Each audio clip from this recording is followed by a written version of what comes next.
Today we know that after the July the 27th strikes, the day before the Commonwealth Games that is, and the one on the 30th when 8 rail companies have a strike, there'll be another national pair in August on the 18th and 20th.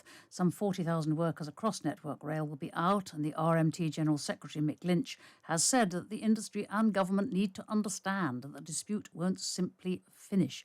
Mick Lynch joins me now. Good afternoon. Good afternoon. Now, for travellers and a lot of workers, this is grim news in a hot month. But a lot of us had been hoping that you had made some progress. Are we totally stalled? Well, yeah, we're hoping for progress as well. So we've got a situation where Network Rail have made an offer. It's inadequate to meet the needs of our members in the dispute. In that it's underfunded. It doesn't meet the cost of living issues that we've all got in front of us. It's a deal across 3 years, which doesn't address the issues. The conditions changes that they are seeking to bring in are not acceptable. And on the train operating side, the other half of the dispute, we've had no offer at all on pay. And we've only had proposals to make drastic changes and thousands of redundancies in that arena. So it's a bridge to gap, or gap to bridge, sorry. And we've got to do some serious negotiating with the companies next week. We've been in touch with them this morning, and we'll be arranging those talks as soon as we can next week. But there has been some progress, hasn't there? Network Rail, I believe, has agreed some terms on job security and on other matters of modernisation. Is this now really entirely about pay levels? No, it's not about pay levels. They've agreed conditionally to job security. If we agree to 1,850 redundancies and changes to work-life balance and all sorts of issues that are quite complex, that at the moment are unpalatable, we'll keep working with Network Rail on that.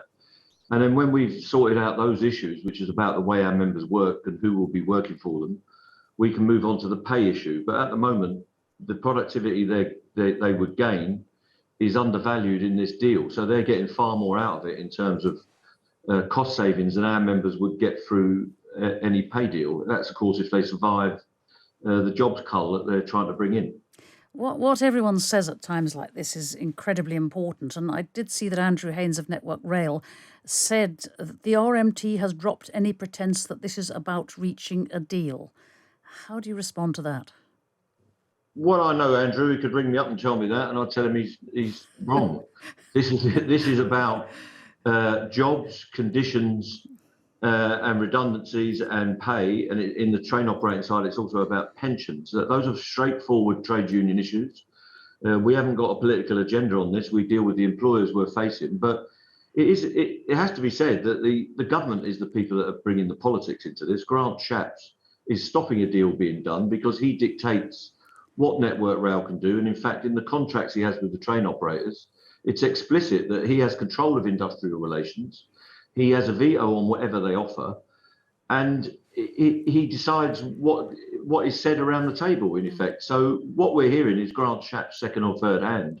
And if he wants to intervene, he may as well come to the table and do it, or he should let the companies get on with it.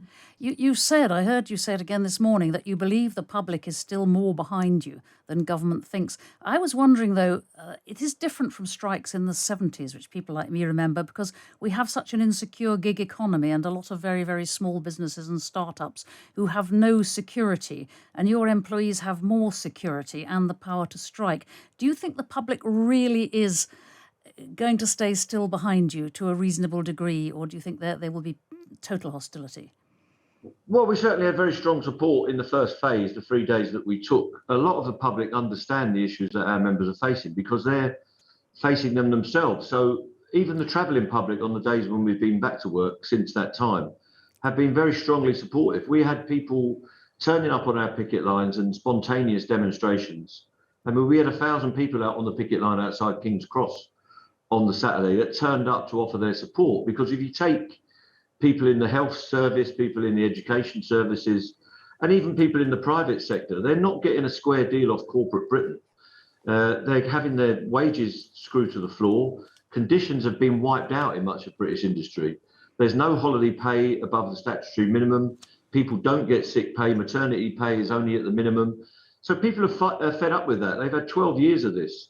And they're fed up with being outsourced, frankly, to these tiny companies that what they do is drive down wages. They want to work for the main employer, the client, and they want a square deal that is going back a bit, I suppose, when people used to get reasonable conditions off companies. And a lot of people are saying that's exactly what we want.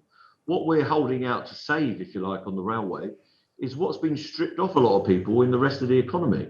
And the gig economy is part of that. They tell you you're being set free by working for yourself. It's nonsense. They'll just provide you with work when they've got some, and they feel no obligation for you when there's a bit of a downturn. So that's not fair, and we want proper employment practices. Mick Lynch, thank you very much for joining us.